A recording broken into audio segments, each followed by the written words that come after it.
నాకు చాలునయా చాలునయా చాలునయా నీ కృప నాకు చాలునయా నీ కృప నాకు చాలునయా ప్రేమామయుడవై ప్రేమించావు కరుణామయుడవై కరుణించావు ప్రేమామయుడవై ప్రేమించావు కరుణామయుడవై కరుణించావు తల్లిగా లాలించి తండ్రిగా ప్రేమించి తల్లిగా లాలించి తండ్రిగా ప్రేమించి ప్రేమ కరుణ నీ కృప చాలు ప్రేమ కరుణ నీ కృప చాలు చాలునయా చాలునయా నీ కృప నాకు చాలునయా నీ కృప నాకు చాలునయా జిగటగల ఊబిలో పడి ఉండగా నాడుగులు స్థిరపరచి నిలిపితివయ్యా జిగటగల ఊబిలో పడి ఉండగా నాడుగులు స్థిరపరచి నిలిపితివయ్యా హిస్సోపుతో నన్ను కడుగుము యేసయ్యా హిమము కంటెను తెల్లగా మార్చయ్యా నీకేమి చెల్లింతు నా మంచి యేసయ్యా నా జీవితమంతా అర్పింతు నీకయ్యా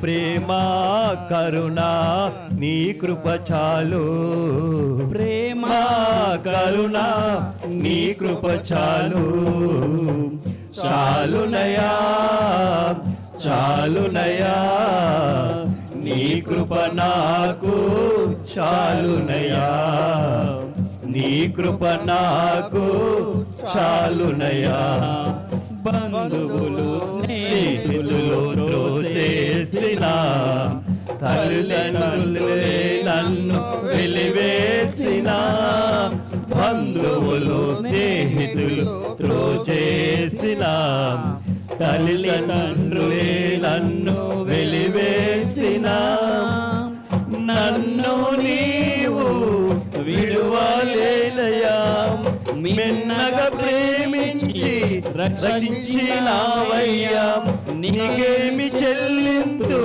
నా మంచి యేసయ్యా నీ సాక్షిగా నేను ఇలలో జీవినయ్యా ప్రేమ కరుణ నీ కృప చాలు ప్రేమ కరుణ నీ కృప చాలు చాలునయా చాలునయా నీ కృప నాకు చాలునయా నీ కృప నాకు చాలునయా ప్రేమామయుడవై ప్రేమించావు కరుణామయుడవై కరుణించావు ప్రేమామయుడవై ప్రేమించావు కరుణామయుడవై కరుణించావు తల్లిగా లాలించి తండ్రిగా ప్రేమించి తల్లిగా లాలించి తండ్రిగా ప్రేమించి ప్రేమ కరుణ నీ కృప చాలు ప్రేమ కరుణ నీ కృప చాలు చాలునయా చాలునయా నీ కృప నాకు చాలునయా నీ కృప నాకు చాలునయా అడ్డుగా వచ్చు వైరు గెల్వను యుద్ధనాదంబుతో బోధమా యేసుతోటి విగాను బోధమా అడ్డుగా వచ్చు వైరు గెల్వను యుద్ధనాదంబుతో బోధమా రాజు సైన్యమందు చేరను. ఆ రాజు దివ్య సేవ చేయను. రాజు సైన్యమందు చేరను. ఆ రాజు దివ్య సేవ చేయను. యేసురాజు ముందుగా ధ్వజము పట్టి నడువగా, యేసురాజు ముందుగా ధ్వజము పట్టి నడువగా, యేసుతోటివిగాను వెడలను. యేసుతోటివిగాను పోదమా, అడ్డుగా వచ్చు వైరు గెల్వను. యుద్ధనాదంబుతో పోదమా, యుద్ధనాదంబుతో పోదమా. విశ్వాస కవచమును ధరించుచు, రాజనాజ్ఞమదిని నిలుపుచు. విశ్వాస కవచమును ధరించుచు, రాజనాజ్ఞమదిని నిలుపుచు. అనుదినంబు శక్తిని పొందుచున్న వారమై, అనుదినంబు శక్తిని పొందుచున్న వారమై, యేసుతోటివిగాను వెడలను. యేసుతోటివిగాను పోదమా, అడ్డుగా వచ్చు వైరు గెల్వను. యుద్ధనాదంబుతో బోధమా, యుద్ధనాదంబుతో బోధమా. శోధనలు మనలను చుట్టి వచ్చినా, సాతాను అంబులెన్ను తగిలినా. శోధనలు మనలను చుట్టి వచ్చినా, సాతాను అంబులెన్ను తగిలినా. భయము లేదు మనకిక ప్రభువు చెంతనుందుము, భయము లేదు మనకిక ప్రభువు చెంతనుందుము. యేసుతోటివిగాను వెడలను. యేసుతోటివిగాను పోదమా, అడ్డుగా వచ్చు వైరి గెల్వను. యుద్ధనాదంబుతో బోధమా, యుద్ధనాదంబుతో బోధమా.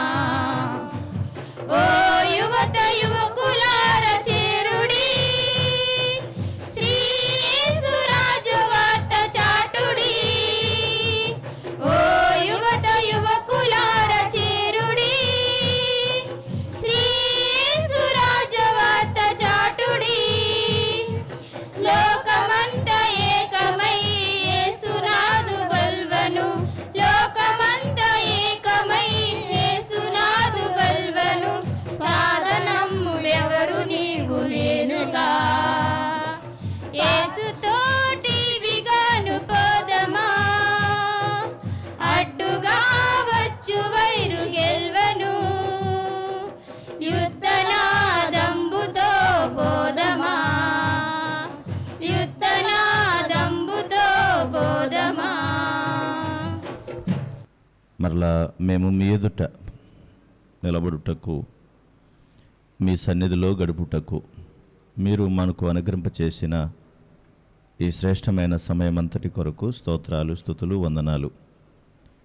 మిమ్మును ఆరాధించగలిగే మంచి ఆరాధికులుగా మేము సిద్ధముగా ఉండుటకు, సిద్ధపాటు కలిగి ఉండుటకు, ఆ విధంగా ప్రభా మేము తయారవుటకు మీ సహాయమును అందించండి. మీ మాటల చేత మమ్మల్ని బలపరిచి దైవిక అనుభవాలలో మమ్మల్ని నడిపించి కాపాడమని క్రీస్తు యేసు నామమున స్తుతించి వేడుకొనుచున్నాము తండ్రి. ఆమెన్. దేవుని యొక్క దయాపూర్వక సంకల్పాన్ని బట్టి సర్వసాధారణంగా లోక సంబంధమైనటువంటి విషయాలన్నిటిలోనూ అనేకమైనటువంటి, ఎందుకు అందరూ యేసుక్రీస్తు ప్రభువుని నమ్ముకుంటారు దేనికి, ముసుగులు వేసుకుని ఏవో పిచ్చి పనులు చేసినట్టుగా, హల్లెలూయా హల్లెలూయా అన్నట్టుగా, వందనాలు వందనాలు అన్నట్టుగా ఎందుకు కూర్చుంటారు వీళ్ళు, దేనికోసం కూర్చుంటారు అని లోకమంతా అనుకుంటూ ఉంటుంది. అయితే అలాంటి పరిస్థితుల మధ్య కనీసం మనం నమ్ముకున్న దేవుని గుర్చినటువంటి అనుభవాలు మనకు కూడా తెలియకపోతే మనము కూడా దేవుణ్ణి సరిగా ఆరాధించలేం.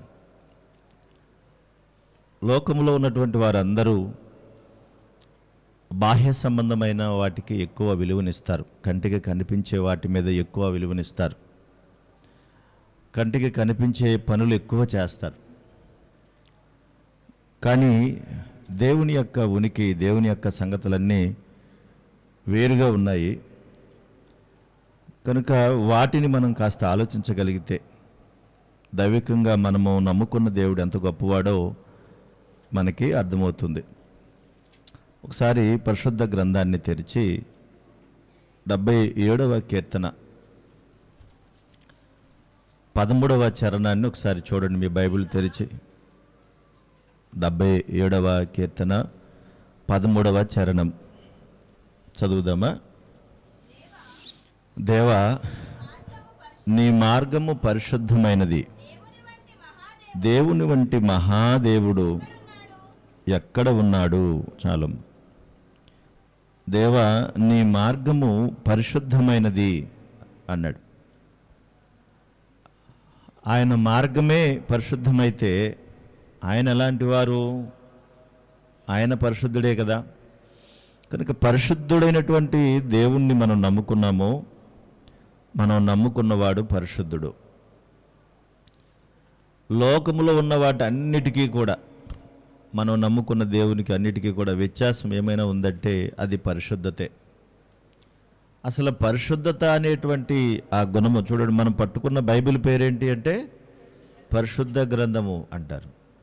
ప్రభువు నమ్ముకున్నటువంటి బిడ్డల్ని కూడా పరిశుద్ధులు అని బైబిల్ సంబోధిస్తుంది. పరిశుద్ధులు అంటుంది, పరిశుద్ధ గ్రంథము అంటున్నాం.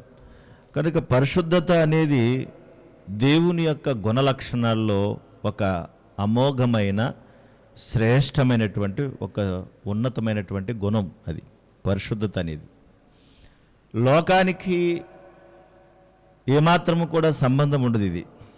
ఎందుకంటే లోకమంతా కూడా పరిశుద్ధతను గురించి ఏమైనా దృష్టి పెడుతుందా? పరిశుద్ధతను గురించి ఏమైనా ఆలోచిస్తుందా అంటే అసలు దాని గురించి ఆలోచనే ఉండదు. కనుక మనం దేవుణ్ణి నమ్ముకున్నాం. దేవుని విషయాలు ఏదైనా చేయాలంటే ఏం చేస్తాము? దేవుని దగ్గర ఏ విధంగా ప్రవర్తిస్తాం? దేవుని దగ్గర ఎలా ఉంటాం అంటే దైవికమైనటువంటి గుణాలు ఉండడానికే దేవుడు చూస్తాడు. అంతేకాదు ఈ పరిశుద్ధతలో ఉన్నటువంటి సంగతుల్లో నిర్గమకాండము 15వ అధ్యాయములో, నిర్గమకాండం 15వ అధ్యాయము 11వ వచనాన్ని కూడా ఒకసారి చూడండి. నిర్గమకాండము 15వ అధ్యాయము 11వ వచన భాగం. యెహోవా, వేల్పులలో నీ వంటి వాడెవడు? వేల్పులలో అంటే వేల్పులు అంటే దేవునిగా కొలవబడుతున్నటువంటి వారు. వేల్పులు అంటే దేవునిగా కొలవబడుతున్నవారు. అలాంటి వారిలో నీ వంటి వాడెవడు? పరిశుద్ధతను బట్టి నీవు మహనీయుడవు అన్నాడు. పరిశుద్ధతను బట్టి నీవు మహనీయుడవు అంటే పరిశుద్ధతలో దేవునికి సాటి అయినటువంటి వారు ఎవరూ లేరని. లోకంలో ఉన్నవారు అన్నిట్లోనూ కూడా మహనీయులు అనబడినటువంటి వారే భయంకరమైనటువంటి పాపాత్ములుగా కనిపిస్తారు, చెడ్డవారుగా కనిపిస్తారు, దుర్మార్గమైన పనులు చేసేవారుగా కనిపిస్తారు, వ్యభిచారులుగా కనబడతారు, దొంగలుగా కనబడతారు, దోచుకునేవారుగా కనబడతారు. అసలు నోటితో చెప్పలేనంత భయంకరమైనటువంటి దుస్థితి లోకంలో ఉన్న వారిలో కనిపిస్తూ ఉంటుంది. కానీ మనం నమ్ముకున్నటువంటి దేవుడు పరిశుద్ధతలో మహనీయుడు. కనుక అలాంటి మహనీయులను నమ్ముకున్నటువంటి మనము దేవుడు ఎందుకు మనల్ని చూసి మనల్ని గురించి ఆలోచిస్తూ మీరు మీ చిత్తానుసారంగా కాకుండా నాలాగా ఆలోచించాలి మీరు. ఎందుకు అనంటే నేను పరిశుద్ధుడును గనక, పరిశుద్ధత అనే గుణము గొప్పది గనుక. పరిశుద్ధుడైతే పరిశుద్ధుడైన దేవుడు వీటిని చూస్తాడా? నువ్వు కొత్త బట్టలు వేసుకున్నావు లేదని దేవుడు అడుగుతాడా? నువ్వు పిండి వంటలు చేసుకున్నావా లేదని అడుగుతాడా? నువ్వు కోను కోసావా కుక్కను కోసావా అని అడుగుతాడా? అంటే ఇవేమీ దేవుడు అడగడు. కారణం ఏంటంటే నేను పరిశుద్ధుడును అంటాడు ఆయన. చూడండి, పేతురు రాసిన మొదటి పత్రిక 1వ అధ్యాయం 14వ వచనం చూడండి ఒకసారి. పేతురు రాసిన మొదటి పత్రిక 1వ అధ్యాయము 14వ వచనం. పేతురు రాసిన మొదటి పత్రిక 1వ అధ్యాయము 14వ వచనం చూడండి. నేను పరిశుద్ధుడినై ఉన్నాను గనక మీరును ఎలా ఉండాలంటున్నాడు అంటే, పరిశుద్ధుడైన దేవుడు ఏం కోరుకుంటున్నాడు? ఆయన, నేను పరిశుద్ధున్నైతే మీరు పరిశుద్ధులుగా ఉండాలి. ఇది ఆయన కోరుకునేది. పరిశుద్ధత ఆయన సుగుణాలలో శ్రేష్టమైనది, హైయెస్ట్ పొజిషన్ అన్నమాట అది. ఇప్పుడు మరి కొత్త బట్టలు ఉన్నాయంటే అందరికీ కొత్త బట్టలు ఉండొచ్చు, ఉండకపోవచ్చు కదా. కొంతమంది తినడానికి కూడా కష్టం పడేటువంటి పరిస్థితులు ఉన్నారు కదా, ఉన్నవాళ్ళు ఉన్నారు కదా. అంత మాత్రం చేత దేవుడు వాళ్ళ ప్రార్థన వినడా? వాళ్ళని చూడ్డా? వాళ్ళలో కూడా దేవుడు ఏం చూస్తాడు అనంటే పరిశుద్ధతను చూస్తాడు. కనుక నేను పరిశుద్ధుడను కనుక మీరు ఎలా ఉండాలా? ఏరా, నువ్వు ఎందుకురా కొత్త బట్టలు వేసుకోలేదు, ఎందుకురా నాకు నువ్వు ఆరాధన చేయట్లేదు, ఎందుకు ఇలా చేసావు, ఎందుకు అలా చేసావు అన్న దేవుడు అడగడు. నువ్వు పరిశుద్ధురాలువా కాదా, నువ్వు పరిశుద్ధుడువా కాదా అనే సంగతిని చూస్తాడు. అందుకని ఏమంటున్నాడు ఆయన, కాగా మీరు విధేయులకు పిల్లలై మీ పూర్వపు అజ్ఞాన దశలో మీకుండిన ఆశల అనుసరించి ప్రవర్తింపక మిమ్మును పిలిచిన వాడు పరిశుద్ధుడై ఉన్న ప్రకారం మీరును సమస్త ప్రవక్తన యందు పరిశుద్ధులై ఉండు. అంటే ఏం కోరుకుంటున్నాడు ఆయన? పరిశుద్ధతను కోరుకుంటున్నాడు. నువ్వు ఆరాధనకు వచ్చావు, ఆదివారం ఆరాధనకి ఎందుకు రాలేదని ఎవరు అడుగుతారు? ఫస్ట్ ఎవరు అడుగుతారు? సేవకుడు అడుగుతాడు, ఏమయ్యా ఎందుకు రాలేదా అని. ఏదో చెప్తాం మనం కదా, ఎందుకు రాలేదని అడుగుతాం. దేవుడు కూడా ఏమడుగుతాడంటే, నువ్వు నన్ను ఎందుకు ఆరాధించలేదని అడుగుతాడు. చాలామందికి ఒక అపోహ ఉంటుంది, ఏంటంటే ఆరాధనకు రాకపోతే నువ్వు ఇచ్చే కానుక రాదేమో అనుకుని ఆరాధనకు రమ్మంటున్నాడు ఈ పాస్టర్ నన్ను అనుకునే వాళ్ళు కూడా ఉన్నారు చాలామంది. ఆరాధనకు రాకపోతే ఆ కానుక ఇవ్వట్లేదని చెప్పేసి, పాస్టర్ గారు నేను రాకపోయినా కానీ మీ కానుక మీకు పంపించేస్తాననే వాళ్ళు కూడా ఉన్నారు. ఇప్పుడు దేవుడికి కానుక కావాలా, నువ్వు కావాలా? చెప్పండి, ఎవరు కావాలి? పాత నిబంధన గ్రంథంలో అయితే, లేవీయులారా మీకు నేను స్వాస్థ్యం అంటూ మీకు ఏమి ఇవ్వను, నేను మిగతా గోత్రాలు అన్నిటికీ అన్నీ ఇచ్చాను, నీకు మాత్రం ఇవ్వను. ఎందుకో తెలుసా? నేనే మీకు స్వాస్థ్యం అన్నాడు దేవుడు. నేనే మీకు స్వాస్థ్యం, నా దగ్గరకు వచ్చే ప్రతిదీ మీదే అన్నాడు. కాబట్టి నా దగ్గరికి మీరు తీసుకురావాలి, నా దగ్గరికి మీరు పట్టు రావాలి అన్నాడు. అన్నాడా లేదా? అనలేదా? మరి చూడండి, అక్కడ ఉంటుంది కదా ఆ మాట కూడా. ఇది సబ్జెక్ట్లో కొంచెం అవసరమే, సరే అది కూడా పోనీ ఒకసారి చూద్దాం పనిలో పని. చూడండి, మనం చదువుకుంటాం కదా మలాకీ గ్రంథము చివరి అధ్యాయములో, మలాకీ గ్రంథము 3వ అధ్యాయం 8వ వచన భాగం. మానవుడు దేవుని యొద్ద దొంగిలునా? అయితే మీరు నా యొద్ద దొంగిలితిరి. దేని విషయంలో మేము నీ యొద్ద దొంగతనం చేశామని మీరు అడుగుతారు. 10వ భాగమును ప్రతిష్టార్పణను ఇయ్యక మీరు దొంగతనం చేశారు. నాకు రావాల్సిన 10వ వంతు మీరు ఇవ్వటం లేదు, కాబట్టి ప్రతిష్ట అర్పణలో నాకు ఇవ్వటం లేదు, అక్కడ మీరు దొంగతనం చేశారంటున్నాడు. పాత నిబంధన గ్రంథంలో దశంభాగం ఉంది, మీకు అర్థం చేసుకోండి ఈ మాట. పాత నిబంధన గ్రంథంలో దశంభాగం ఉంది, కానీ క్రొత్త నిబంధన గ్రంథంలో దశంభాగం లేదు. మరి ఏముంది అంటే, మీరు వర్ధిల్లిన కొలది ఇమ్మన్నాడు. వర్ధిల్లిన కొలది అంటే నీకు ఎంతైతే పెరుగుతుందో పెరిగే కొలది ఇమ్మన్నాడు. నువ్వు లక్షాధికారం అయినా కానీ ఆ 10వ వంతే ఇవ్వడం అని కాదు దాని ఉద్దేశం. నువ్వు కోటీశ్వరుడు అయ్యవంటే 10వ వంతు మంది అర్థం, దాని అర్థం కాదు. నువ్వు వర్ధిల్లిన కొలది ఇమ్మన్నాడు దేవునికి. ఓకే, అది వేరే సంగతి.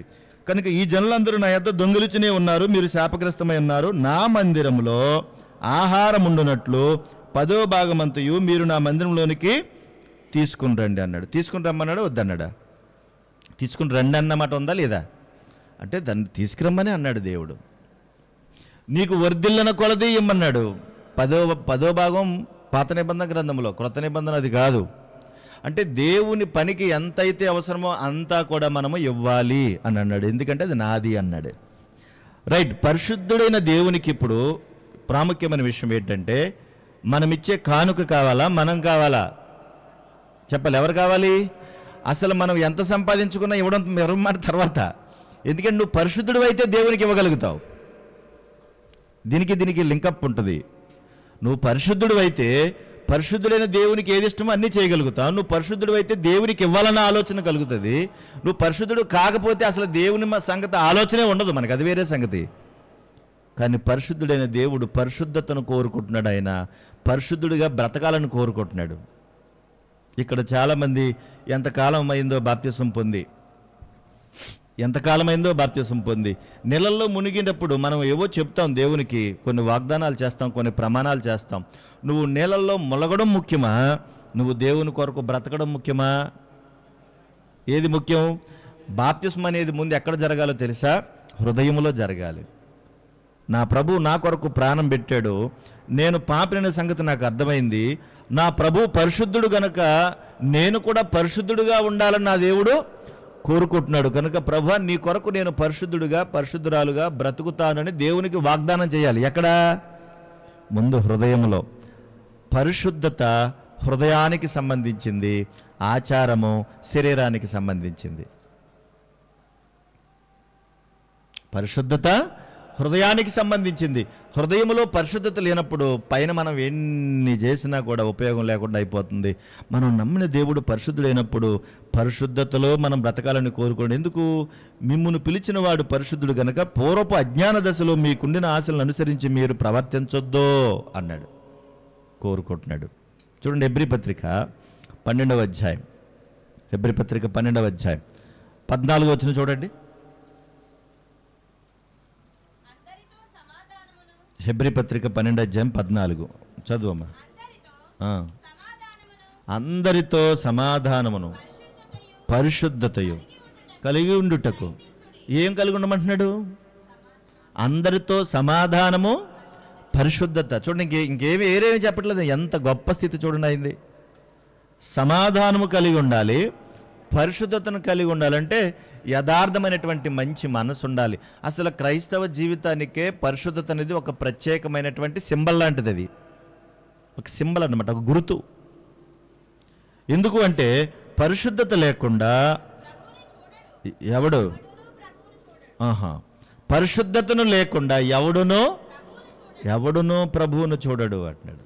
ప్రభువును చూడాలంటే ఏం కావాలంట? పరిశుద్ధతను చూడాలి. మరి ఎవరికి నాకు దేవుడు కనబడని ఒక తాగుబోతోడు చెప్తే ఎలా నమ్మాలి మనం? నాకు దేవుడు కనబడ్డాడని ఒక తాగుబోతోడు చెప్తే ఎలా నమ్మాలి? ఒక వ్యభిచారుడు నాకు దేవుడు కనబడ్డాడంటే ఎలా నమ్మాలి? ఒక వ్యభిచారం చేసినటువంటి వారికి దేవుడు కనిపిస్తే వాళ్ళ జీవితాలు ఎలాగైపోవాలి? పరిశుద్ధతలోకి మారిపోవాలి. ఒకప్పుడు నా స్థితి ఇది, కానీ ప్రభు నన్ను దర్శించి బలపరిచాడు. ఇప్పుడు నేను ఏమైపోయానంటే పరిశుద్ధుడిగా మారాను, పరిశుద్ధురాలుగా మారాను అన్నారు. కనుక పరిశుద్ధత లేకుండా ఎవడు ప్రభువును చూడలేడు. పరిశుద్ధత ఆయన సుగుణం. అది దేవునికి ఉన్నటువంటి ఒక ప్రత్యేకమైనటువంటి లక్షణం అది. అందుకే బయట ఎక్కడైనా సరే మీరు చూడండి, ఏ పని చేసినా ఏం చేసినా అన్నీ బాహ్య సంబంధమైనవే కనబడతా ఉంటాయి, కానీ దైవ సంబంధమైనవి ఏవే కనబడవు. బాహ్య సంబంధమైనవే. దేవుడు ఎప్పుడు పెట్టకథలు చెప్తాడండి? పెట్టకథలు చెప్తాడా? నువ్వు ఇచ్చేయాలి, నువ్వు వచ్చేయాలి, ఇచ్చేయాలి, 7 వారాలు రా, 30 వారాలు రా అన్నాడా? బైబిల్ ఎక్కడైనా అన్నాడా? నువ్వు 7 వారాలు రావాలి నా సన్నిధికి అన్నాడా? అయ్యో మాట్లాడ బిగిసిపోయారు. అలాగా 10 వారాలు రమ్మన్నాడా? నువ్వు నాకు కానికిస్తేనే నా సన్నిధికి రా అన్నాడా? మాట్లాడరే. దేవుడు అలాంటివి ఎప్పుడు నిబంధనలు ఏం పెట్టలేదు. నువ్వు పరిశుద్ధుడిగా ఉన్నావా లేదా అన్నది చూడు. దేవుని సన్నిధికి వస్తున్నామనంటే పరిశుద్ధులుగా మారడానికే, పరిశుద్ధులుగా బ్రతకడానికే దేవుని సన్నిధి. సరే చూద్దాం. మత్తయి సువార్త 5వ అధ్యాయం 8వ వచన భాగం. హృదయ శుద్ధి గలవారు ధన్యులు, వారు దేవుని చూచెదరు అన్నాడు. ఎవరి గురించి చెప్తున్నాడు అది? హృదయ శుద్ధి గలవారు ధన్యులు, వారు దేవుణ్ణి చూచెదరు. హృదయ శుద్ధి గలవారు అన్నాడు. ఇంకేం అడగలేదు ఆయన. ఆ తర్వాత ఇవన్నీ కూడా తర్వాత, మిగతావన్నీ కూడా తర్వాత. మరి ఇవన్నీ ఏంటి? దేవుని మందిరానికి ఎందుకు వెళ్తున్నావు అంటే హృదయ శుద్ధి సంపాదించుకోవడానికి. ఎందుకు ఆయన ఆరాధన చేస్తున్నావు అంటే హృదయ శుద్ధి సంపాదించుకోవడానికి. ఎందుకు ఆయన సన్నిధిలో గడుపుతున్నావు అంటే హృదయ శుద్ధి సంపాదించుకోవడానికి. ఎందుకు బైబిల్ తరగతులు దేనికి? శుక్రవారపు ప్రార్థనలు దేనికి? సభలు దేనికి? హృదయ శుద్ధి సంపాదించుకోవడానికి. హృదయ శుద్ధి అంటే అప్పటికప్పుడు వచ్చేది కాదు. అది అప్పటికప్పుడు వచ్చేది కాదు. రోడ్డు మీదకి వెళ్ళగానే హృదయ శుద్ధి ఏమైపోద్ది? ఇక్కడ ఉన్నంతసేపు హృదయ శుద్ధి, బయటికి వెళ్ళగానే మళ్ళీ అన్ని శుద్ధులు వచ్చేస్తాయి లోపలికి. ఒక వంకర బుద్ధులన్నీ లోపలికి దూరతాయి, అనేక శుద్ధులు వచ్చేస్తాయి లోపలికి. 100 అంటారా, అన్నీ మనం చేస్తామా అంటారు, అంతే. బయటికి వెళ్ళిపోగానే ఒక మాటతో పోయింది. కనుక హృదయ శుద్ధి అనేది ఇప్పటికిప్పుడు వచ్చేది కాదు, అలాగే సడన్గా వచ్చేసేది కాదు. అది జీవితకాలము దాన్ని కాపాడుకోగలిగింది కదా. మాట్లాడరే, మన వాళ్ళు ఉపవాస ప్రార్థనలు చేస్తారు. ఎన్ని రోజులు? 40 రోజులు చేస్తారు కదా. 40 రోజులు ఉపవాస ప్రార్థన అంటే 40 రోజుల తర్వాత మరి 40 రోజులు అంటే చెప్పులు వేసుకోరంట, 40 రోజులు కాపురాలు చేయరంట, 40 రోజులేమో సరిగా తిండి తినరంట. అంటే నీ శుద్ధి ఎన్ని రోజులు? 40 రోజులేనా? కాదు కాదు కాదు, దేవుడు అది కోరుకుంటలేదు. జీవితాంతము హృదయ శుద్ధి కావాలి. నువ్వు ఒక దైవ సంబంధమైన కార్యక్రమాల్లో నిరంతరము బ్రతకాలి. ఎందుకనంటే అప్పటికప్పుడు వచ్చేది కాదు. దుష్టుడైన అపవాది మన హృదయ శుద్ధిని గలీజి చేయడానికి, పాడు చేయడానికి ఎప్పుడూ సిద్ధంగా ఉంటాడు. అందుకే హృదయ శుద్ధి గలవారు ధన్యులు, వారు దేవుణ్ణి చూస్తారు. దేవా నీ మార్గము పరిశుద్ధమైనది అంటే ఆయన పరిశుద్ధుడు, పరిశుద్ధతను బట్టి ఆయన మహనీయుడు. అంతేకాదు, నేను పరిశుద్ధుడును కనుక మీరు కూడా ఎలా ఉండాలంటున్నాడు? పరిశుద్ధులుగా ఉండండి. ఇది మీ స్థితి అంటున్నాడు, ఇది మీ ఆలోచన. కాబట్టి దీన్ని మీరు కాపాడుకోవడానికి జీవితాంతము ఆయన సన్నిధిని అనుభవించాలి. అందుకే నీ సన్నిధిలో ఒక్క దినము గడుపుట 1000 దినముల కంటే శ్రేష్టమని ఎందుకన్నాడు? పోయినట్టు మరి అది గుర్తురాదేటి? కనుక ఎప్పుడు ఇలా చేయొద్దు. నువ్వు పరిశుద్ధుడివి, ప్రభా నన్ను పరిశుద్ధతను కోరుకుంటున్నావు. నువ్వు పరిశుద్ధతలో మహనీయుడివి, మేము కూడా అలా బ్రతకాలని కోరుకుంటున్నావు. మేము హృదయ శుద్ధి కలిగి ఉంటే మిమ్మల్ని చూడాలనుకుంటున్నాం. పరిశుద్ధత లేకుండా మేము మిమ్మల్ని చూడలేం. కాబట్టి ప్రభా నువ్వు పరిశుద్ధుడువు, మమ్మల్ని అలా కోరుకుంటున్నావు. నువ్వు గొప్ప దేవుడు కదా నాయన, నీకు స్తోత్రాలు అని కొన్ని నిమిషాలు ఆరాధన చేద్దాం. కళ్ళు మూసుకుని తెస్సలోనికి రాసిన మొదటి పత్రిక 1వ అధ్యాయము 7 నుండి నేను చదువుతున్నాను, ఒకసారి చూద్దాం. కాబట్టి మాసిదోనియాలోను అకయాలోను విశ్వాసులందరికీ మాదిరి అయితిరి. ఎందుకనగా మీ యొద్ద నుండి ప్రభువు వాక్యము మాసిదోనియాలోను అకయాలోను మ్రోగెను. అక్కడ మాత్రమే గాక ప్రతి స్థలమందును దేవునిడల ఉన్న మీ విశ్వాసం వెల్లడాయను గనుక మేమేమీ చెప్పవలసిన అవసరం లేదు. మీ యొద్ద మాకెట్టి ప్రవేశము కలిగనో అక్కడి జనులు మమ్మను గూర్చి తెలియజెప్పుచున్నారు. మరియు మీరు విగ్రహములను విడిచిపెట్టి జీవము గలవాడును సత్యవంతుడు నగు దేవునికి దాసులగుటకును దేవుడు మృతులలో నుండి లేపిన యేసు అనగా రాబో ఉగ్రత నుండి మనను తప్పించుచున్న ఆయన కుమారుడైన యేసు పరలోకము నుండి వచ్చునని ఎదురు చూచుటకును మీరు ఎలాగూ దేవుని వైపునకు తిరిగితిరో ఆ సంగతి వారే తెలియజెప్పుచున్నారు.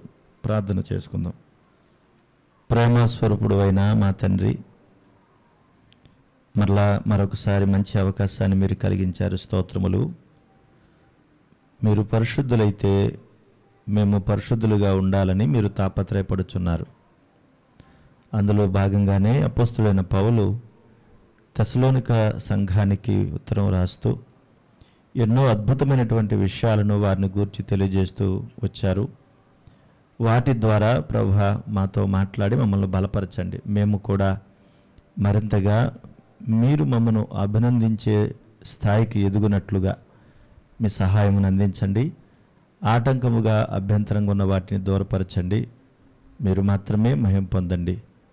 క్రీస్తు యేసు నామములో స్తుతించి వేడుకొనుచున్నాము తండ్రి, ఆమేన్. మనకు తెలుసు ఈ తెస్సలోనిక పత్రిక ఈ మొదటి నుండి 10 వచనాల భాగాలు మనం చదువుకున్నప్పుడు వీటిలో యేసుక్రీస్తు ప్రభువారు చేసిన సంగతులను జ్ఞాపకం చేసుకుంటూ అపోస్తలుడైనటువంటి పౌలు గారు తెస్సలోనిక సంఘాన్ని అభినందిస్తూ ఎన్నో మంచి అద్భుతమైనటువంటి విషయాలను రాయటం మనం చూసాం. అందులో భాగంగానే వారి యొక్క గొప్పతనాన్ని అభినందిస్తూ చాలా విషయాలు చెప్పారు ఆయన. మరికొన్ని విషయాలు మరలా ఇప్పుడు మనం జ్ఞాపకం చేసుకుంటున్నాం. అపోస్తలుడైనటువంటి పౌలు గారు వారిని అభినందిస్తూ వారు చేసినటువంటి పనులను సంతోషపడుతూ ఈ మాటలు తెలియజేస్తూ ఉన్నాడు. మరి ఇప్పుడు చెప్పబోయేటువంటి ఈ యొక్క అంశానికి ఒకవేళ మీరు పేరు పెట్టుకుంటే మాదిరి గల సంఘము అని మీరు రాసుకోండి. మాదిరి గల సంఘము అని టైటిల్ పెట్టుకోండి ఒకవేళ మీరు పెట్టుకోవాలనుకుంటే. 7వ వచన భాగంలో, కాబట్టి మాసిదోనియాలోను అకయలోను విశ్వాసులందరికీ మాదిరి అయితిరి అని పౌలు గారు చెబుతున్నాడు. కాబట్టి అనే విషయాన్ని జ్ఞాపకం చేస్తున్నాడు. కాబట్టి అనగానే ఇప్పుడు కూడా ఆగమని చెప్పాను కదా నేను. కాబట్టి అని అంటే ముందు చెప్పిన పై విషయాలన్నింటినీ కూడా జ్ఞాపకం చేస్తున్నాడు. వీరు అనేకులకు మాదిరిగా ఉన్నారు అని చెబుతున్నాడు. కొన్ని ప్రాంతాలే ప్రత్యేకించి వీరిని మాదిరిగా చేసుకుని వీరి విశ్వాసం ద్వారా వారి యొక్క విశ్వాసాన్ని బలపరుచుకున్నారని చెబుతున్నాడు. చాలా అద్భుతమైనటువంటి సంగతులు ఇవన్నీ కూడా. ఈ విషయాల్లో మనము కాస్త అర్థం చేసుకోగలిగితే, ఒకటి ఫస్ట్ మనం నేర్చుకోవాల్సింది ఏంటనంటే, మాదిరి అనేది చాలా ప్రాముఖ్యమైనది. మాదిరి అనేది అంటే ఒకరికి మనము మార్గాన్ని చూపించేది, మనము ఇతరులకు కొన్ని మార్గాలను సూచన చేసేది, మనల్ని చూసి వాళ్ళు నేర్చుకునేది మాదిరి అంటే. అది ఏ విషయంలోనైనా సరే, చిన్నపిల్లలు పెద్దవాళ్ళు అందరూ కూడా మనల్ని గమనిస్తూ ఉంటారు. మనము కూడా అనేకులు మనల్ని కూడా గమనిస్తూ ఉంటారు. గమనించేటప్పుడు మన ఆలోచన విధానాలు, మన పనులు, మన పద్ధతులు, మనం చేసేటువంటి క్రియలన్నీ కూడా వాళ్ళు కూడా ఆలోచన చేస్తారు. కనుక ఈ విషయాలను అర్థం చేసుకోవాలని కోరుతున్నాను. కాబట్టి ఎవరు మనల్ని మాదిరిగా ఉంటామంటే, ప్రస్తుతానికి మనం ప్రజెంట్గా చెప్పాలంటే మనము లోకానికే ఒక మాదిరి, ఒక చెప్పాలంటే కూడా. ముందు చెప్పాను కదా నేను, ఆయన పరిశుద్ధుడు గనక మనము కూడా ఎలా ఉండాలని కోరుకుంటున్నాడు? ఆయన పరిశుద్ధులుగా ఉండాలని కోరుకున్నాడంటే, పరిశుద్ధత అనేది కూడా ఒక గొప్ప మాదిరి లోకానికి. అది మన ద్వారా వారికి రాగాలి, అది మన ద్వారా వాళ్ళకి జరగాలి. కనుక ఆ స్థితిని మనం అర్థం చేసుకోవాలి. మొదటగా మనం ఒకరికి మాదిరిగా ఉండాలంటే అసలు ఎలాగ మనం ఫాలో అవ్వాలి? ఒకరికి మనం మాదిరిగా ఉండాలంటే ఉత్తినే మాదిరి అవ్వలేం. కనుక వీళ్ళు ఎవరికి మాదిరిగా ఉన్నారు, వీళ్ళ మాదిరిగా ఉండడానికి కారణం ఏంటనే విషయాలు చూస్తే ఆ పై మాటలో 6వ వచనంలోనే మనం చదువుకుంటే, పరిశుద్ధాత్మ వలన వాక్యము అంగీకరించారు, కలుగు ఆనందముతో గొప్ప ఉపద్రవమందు మీరు వాక్యమును అంగీకరించారు. ఎలాంటి ఉపద్రవములో వారు వాక్యాన్ని అంగీకరించారో, పరిశుద్ధాత్మలో ఎలా ఆనందిస్తున్నారో ఆ విషయాలు మీకు గడిచిన వారం జ్ఞాపకం చేశాను. అయితే వీళ్ళు మాదిరిగా ఉండడానికి కారణం ఏంటంటే, ఒకటి, మమ్మును ప్రభువును పోలి వారు నడుచుకుని వారైతిరి అన్నాడు. అంటే ఒక విశ్వాసి ఒక మంచి మాదిరిగా ఉండాలంటే ఫస్ట్ ప్రభువును పోలి నడుచుకోవాలి. మనం ఇతరులకు మాదిరిగా మనం కనబడాలంటే మొదట ప్రభువును పోలి నడుచుకోవటము, రెండవది సేవకులను పోలి నడుచుకోవటం. ఈ రెండు రావాలి. ప్రభువును పోలి నడుచుకోవాలి ఒకటి, రెండవది సేవకులను కూడా పోలి నడుచుకుని రావటం. ఇవి ఎప్పుడైతే వస్తాయో మనం ఇతరులకు మాదిరిగా ఉంటాం. అలాగే మరి ఇతరులకు మనం మాదిరిగా ఉండాలంటే అది కరెక్టే. ఇతరులకు మనం మాదిరిగా ఉండాలంటే వీళ్ళని అనుసరించాలి. మరి ఒక మంచి కాపరిని అనుసరించాలి, ప్రభువును అనుసరించాలి. ప్రభు ఎలా మనకు తెలుసు. మరి కాపరి సరిగా లేకపోతే మరి అది పెద్ద సమస్య కదా. కనుక ఒక మంచి కాపరి ఉండాలి. నువ్వు ఒక మంచి మాదిరిగా ఎదగాలంటే ఒక మంచి కాపరి నీకు ఉండాలి. అంతేకాదు ఒక మంచి బోధ కూడా ఉండాలి.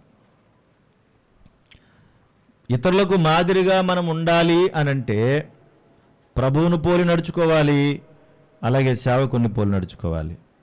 మనం మాదిరిగా ఎదగాలి అనంటే మొదట మంచి కాపరి ఉండాలి, రెండు మంచి బోధ ఉండాలి. అర్థమవుతుంది కదా అమ్మా? కష్టమైపోయిందా? తేలిగ్గానే చెప్తున్నాను కదా.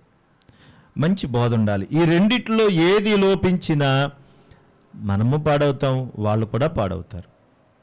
కాబట్టి ఈ రెండు చాలా అవసరం. మంచి కాపరి కంపల్సరీగా ఉండాలి. కాపరి సరైనటువంటి వాడిగా లేకపోతే సంఘం ఏమవుతుంది? కుటుంబ యజమాని సరిగా లేడనుకోండి, సంఘం ఏమవుతుందండి? కుటుంబం ఎలా ఉంటుంది? బాగుంటుందా? కాబట్టి ఒక మంచి కాపరి లేడనుకోండి, సంఘం కూడా ఏమవుద్దంటే ఖచ్చితంగా పాడైపోద్ది. ఆ సంఘ కాపరిని అనుసరించే వాళ్ళు కూడా పాడైపోతారు. కనుక ఒక కాపరిని మనం ఎలా ఎంచుకోవాలి? మరి ఒక కాపరిని ఎలా ఎంచుకోవాలి? ఎవరైతే ఏముందండి, ఏదో వాక్యం ఆదివారం ఏదో కొత్త వాక్యం చెప్తాడు, ఆయన ఏదో చెప్పుకుంటాడు, మేము వచ్చి కూర్చుంటాం, ఏదో చెప్తాడు, మేము ఏదో వింటాం, ఆదివారం వెళ్ళామా లేదా అని ఏదో ఆదరించుకుని వచ్చేస్తాం అంటే అది నువ్వు సహవాసి ఎలాగవుతావు, సంఘం ఎలా అవుతుంది? అది కాదు ఇక్కడ, అది సమస్య కాదు. ఇప్పుడు ప్రజెంట్ ఉన్న పరిస్థితుల్లో విపరీతమైనటువంటి దాడులు, కొట్లాటలు, చంపడాలు, నరకడాలు, పాడు చేయడాలు రకరకాలుగా వెళ్ళిపోతున్నాయి సంఘాల్లోనే. కారణం ఏంటంటే సరైనటువంటి స్థితి లేకపోవటమే. మంచివారిని కూడా అక్కడక్కడ ఇబ్బంది పెడుతున్నారు, అది వేరే సంగతి అనుకోండి. సరైనటువంటి స్థితి ఎప్పుడైతే ఉండదో దేవుడు కూడా పర్మిషన్ ఇస్తాడు. కాబట్టి ఒక మంచి కాపరి ఎలా ఉండాలి అని పౌలు గారు కూడా చెబుతున్నాడు. 4వ అధ్యాయము తిమోతికి రాసిన మొదటి పత్రిక 4వ అధ్యాయం 11వ వచన భాగాన్ని చూడండి. తిమోతికి రాసిన మొదటి పత్రిక 4వ అధ్యాయం 11వ వచనం. ఈ సంగతులను ఆజ్ఞాపించి బోధించుము, నీ యవ్వనం బట్టి ఎవడు నిన్ను తృణీకరించొద్దు. అంటే అప్పటికి తిమోతి యవనస్తుడు గనక యవ్వనస్తుడైన సేవకుడికి పౌలు ఆత్మీయ కుమారుడుగా సేవకుడిగా ఉన్న తిమోతితో మాట్లాడుతున్నాడు. ఈ సందర్భం మనం కూడా అవసరమే. చదువుదాం.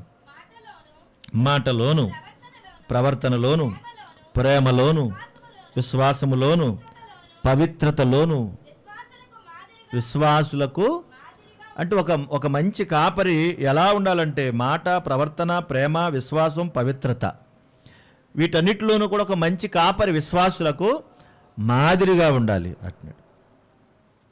అప్పుడప్పుడు మేము వింటూ ఉంటాం, చాలామంది పెద్ద పెద్ద సేవకులు కూడా చెప్తూ ఉంటారు, మా పాస్టర్ ఎలా ఉంటే ఏంటండి, మంచి వాక్యం చెప్తాడు. చెడ్డ కాపరి మంచి వాక్యం ఎలా చెప్తాడు? అమ్మా అర్థమవుతుందో తల్లి? చెడ్డ కాపరి మంచి వాక్యం ఎలా చెప్తాడు? ఇప్పుడు అప్పుడప్పుడు నేను కూడా చెప్తాను మీకు, చాలాసార్లు పెద్ద పెద్ద సేవకులు కూడా చెప్తూ ఉంటాను. కుష్టు వ్యాధితో నిండిపోయినటువంటి ఒక అతను చీము కారుతున్న చేతులతో ఆ మంచి స్వీట్ పట్టుకొచ్చి నీకు పెడితే నువ్వు తింటావా?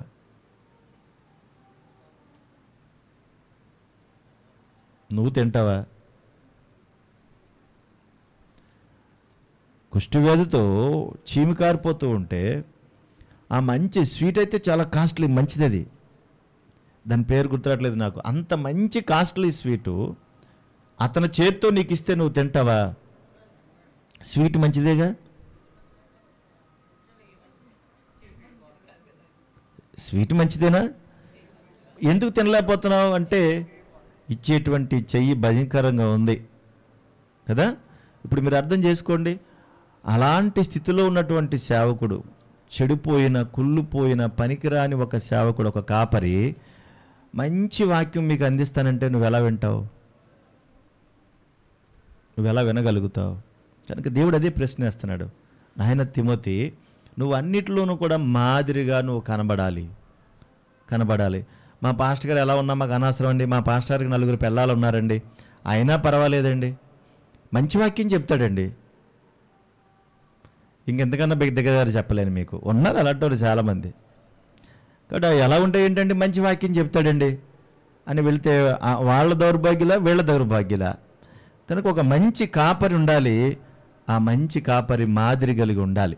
లేకపోతే కనుక నువ్వు ఎవరికి మాదిరిగా నువ్వు ఉండలేవు. కనుకనే నేను వచ్చే వరకు చదువుటయందు, హెచ్చరించుటయందు, బోధించుటయందు జాగ్రత్తగా ఉండన్నాడు. అంటే ఒక మంచి కాపరి మాదిరిగా ఉండడానికి గల కారణం మరలా చెప్తున్నాను, ఇవన్నీ ఎవరు చెప్పరు. ఎందుకంటే మరి మా మీదకే దాడి వచ్చినప్పుడు ఎవరు చెప్తారు?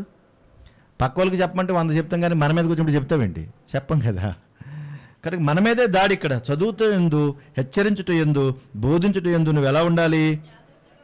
జాగ్రత్తగా ఉండు అంటున్నాడు. అంటే మన యొక్క సంగతులన్నిటిలోనూ కూడా, మన విషయాలన్నిటిలోనూ కూడా జాగ్రత్త కలిగి లేకపోతే, మాదిరిగా ఉండకపోతే మనం చేసేదంతా కూడా వ్యర్థమైపోద్ది. కాబట్టి నువ్వు వెళ్ళే సంఘము, నువ్వు వినేటువంటి బోధ ఎలాంటిదో ముందు గమనించాలి.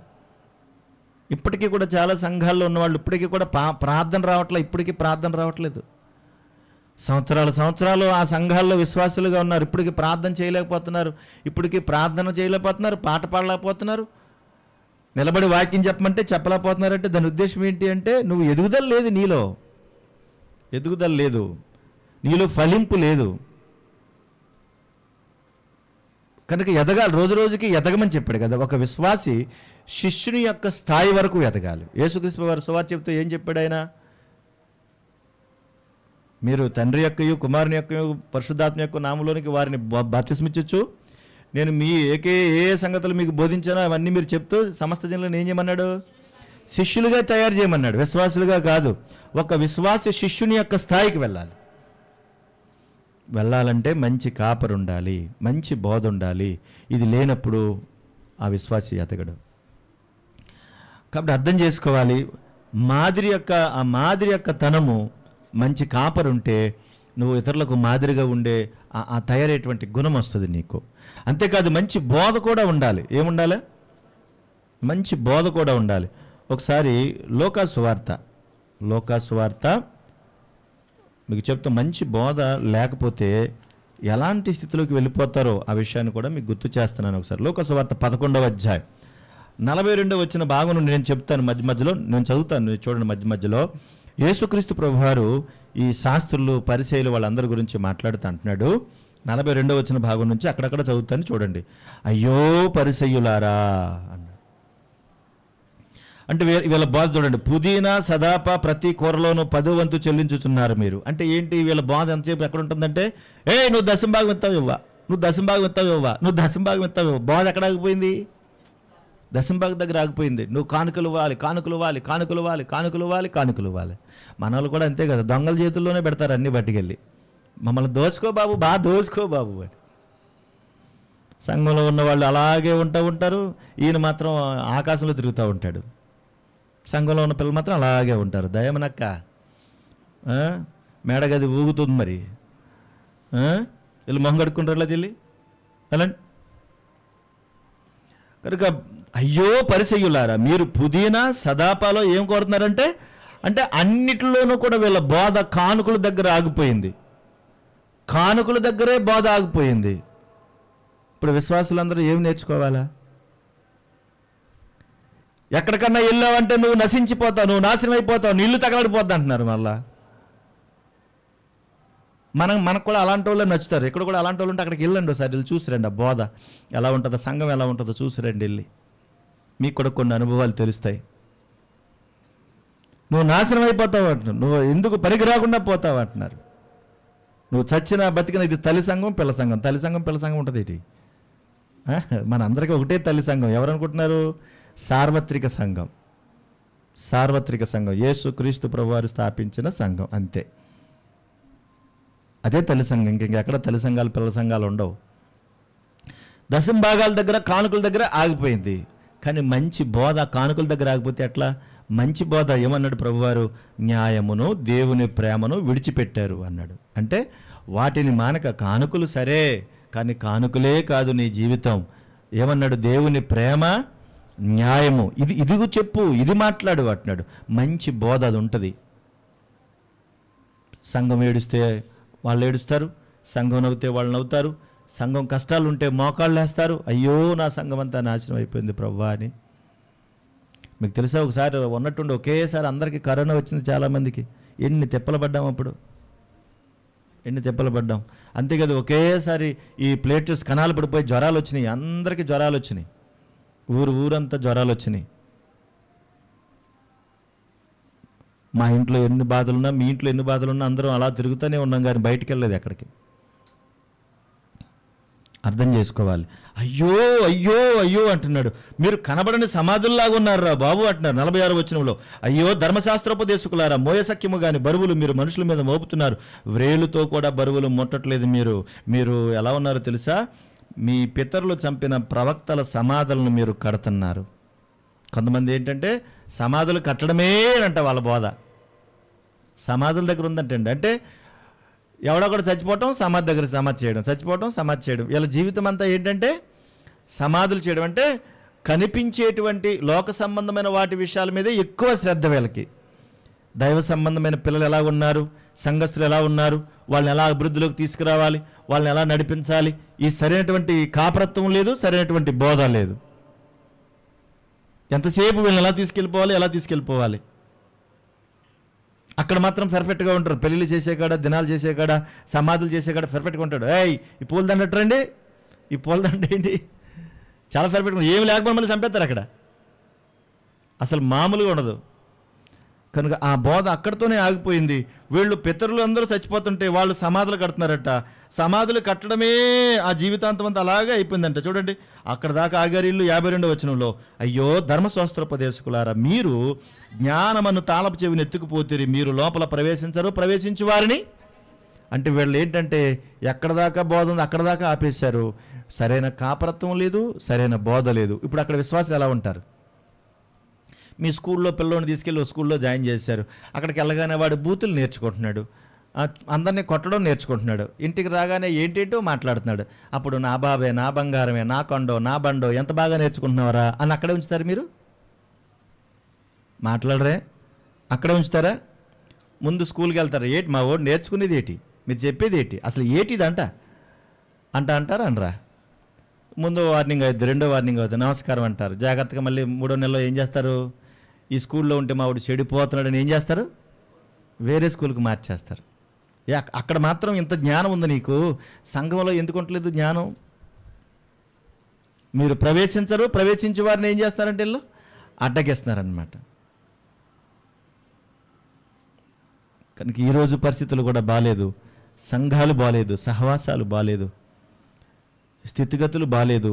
ఎవరైనా గట్టిగా ఒకవేళ బోధ చేసి బుద్ధి చెప్పాడు అనుకోండి, అసలు ఈ పాస్టర్ మంచోడు కాదని ఆ పాస్టర్ మీద లేనిపోని నిందలన్నీ ఆ పాస్టర్ గారి మీద మోపేసి సంఘాన్ని విడిచిపెట్టి వెళ్ళిపోయి మళ్ళీ వెంటనే పక్కన ఇంకో సంఘాన్ని కట్టేస్తున్నారు.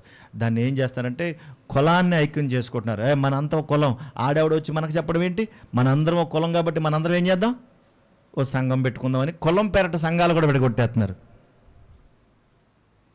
దాన్ని క్రీస్తు సంఘం అంటారా? అసలు ఎంత భయంకరం ఉందో చూడండి.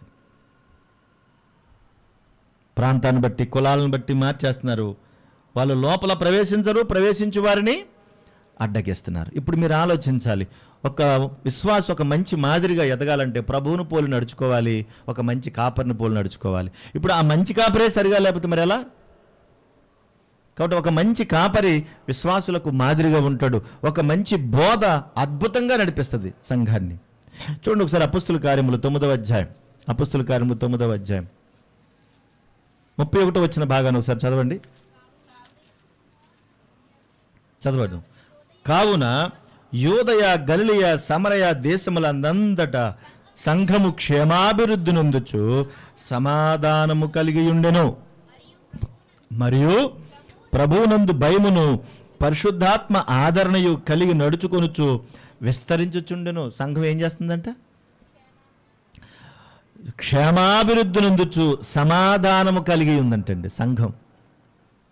ఒక మంచి సేవకుడు, ఒక మంచి కాపరి సంఘానికి ఉంటే ఆ సంఘం క్షేమాభివృద్ధి నొందుతుంది. వస్తువులను బట్టి కాదు. ఆ సంఘంలో ఏసీ ఉందా, చలువురాళ్ళు, పెద్ద పెద్ద చలువురాళ్ళు ఉన్నాయా లేవా, ఏసీ ఉందా లేదా, మంచి సౌండ్ సిస్టమ్ ఉందా లేదా, మంచి హంగామా ఉందా లేదా, ఇది కాదు సంఘం అంటే. అవసరాన్ని బట్టి తెచ్చుకునేవన్నీ. పెద్ద సంఘం అండి అయ్యగారు, మా సంఘంలో అబ్బు ఎంతమంది ఉంటారో తెలుసండి అయ్యగారు, నేను చూసి ఓడేవాడు అక్కడ, నీతో మాట్లాడేవాడేవాడు, నువ్వు చచ్చేవో బ్రతుకున్నావో కనీసం పట్టించుకునేవాడు కూడా ఉన్నాడు అక్కడ, నువ్వు ఆరోగ్యంగా ఉన్నావో లేదో చూసేవాడు లేడు అక్కడ, వచ్చావా కానుకేసావా తిన్నావా వెళ్ళిపోయావా. కనుక సంఘం అంటే అది కాదు. సంఘములో సహవాసం ఉండి సంఘ విధానాలలో నిన్ను ప్రేమించి సమాధానము కలిగి ఉండుట, అది క్షేమాభివృద్ధి నొందడం. ప్రభునందు భయమును పరిశుద్ధాత్మ ఆదరణయు కలిగి నడుచుకొనుచు అన్నాడు. కాబట్టి ఎప్పుడైనా సరే చూడండి, మామూలుగా సామాన్యంగా ఉండేవాళ్ళు ఇక్కడ ఉండలేరు. ఎందుకు అనంటే వాళ్ళకి హంగు ఆర్భాటాలు కావాలి, మంచి మంచి లైటింగులు కావాలి. హైదరాబాద్లో ఒక సేవకుడు ఒక పెద్ద స్టేడియంలో పెట్టేసాడు మొత్తం పట్టుకెళ్ళి. ఇప్పుడు కన్నంత, ఇప్పుడు అన్ని జనులు కన్నంత దాని మీద ఉంది. ఇప్పుడు ఒక స్టేడియంలో పెట్టేసాడండి. స్టేడియంలో పెట్టేసి మొత్తం మంచి మంచి లైటింగులు, హంగామా, కింద నుంచి పొగలొచ్చేస్తూ ఉంటాయి, పైనుంచి ఏమో లైట్లు వేసిపోతూ ఉంటాయి, కింద నుంచి పొగలొచ్చేస్తూ ఉంటాయి. ఏంటి ఇదంతా అంటే అంటాడు కదా, పరలోకమే ఎంతో ఆనందంగా ఉంటుంది, ఇలా చేసి తప్పేంటి అంటున్నాడు. మరలా వచ్చిన వాళ్ళందరూ ఏమన్నా తెలుసా, పాస్టర్ గారు ఎంత అందంగా ఉంటాడే. ఎవరంట? ఆ పాస్టర్ గారు అందంగా ఉన్నాడంట. అయ్యో దేవా, ఎంత దరిద్రం, ఎంత దౌర్భాగ్యం. చూడండి, ఇప్పుడు ఎందుకు వెళ్తున్నావు సంఘానికి అంటే ఆ సేవకుని చూడడానికి, ఆ సేవకురాలను చూడడానికి. అర్థం చేసుకోవాలి మరి. ఇంకెంత ఈ రోజుల్లో చాలా అవసరం, ఇప్పుడు ఇదంతా కూడా చాలా అవసరం మనకి. హంగు ఆర్భాటాలతో సంఘాలు నడుస్తున్నాయి ఈరోజు. సేవకులు అలాగే ఉన్నారు, విశ్వాసులు కూడా అలాగే ఉన్నారు. ఎవరైతే హంగు ఆర్భాటాలను ప్రేమిస్తారో అక్కడికి పోతారు వాళ్ళు, అలా సామాన్యంగా ఉండే చోట ఉండరు. అందుకే ఎప్పుడైనా సరే చూడండి, కొద్దిమంది ఉన్నా సరే ఆత్మీయంగా ఉంటే అక్కడికి వెళ్ళండి. ఒకవేళ ఎక్కడికైనా పొరుగురు వెళ్తే కనుక హంగు ఆర్భటాలు పెట్టి.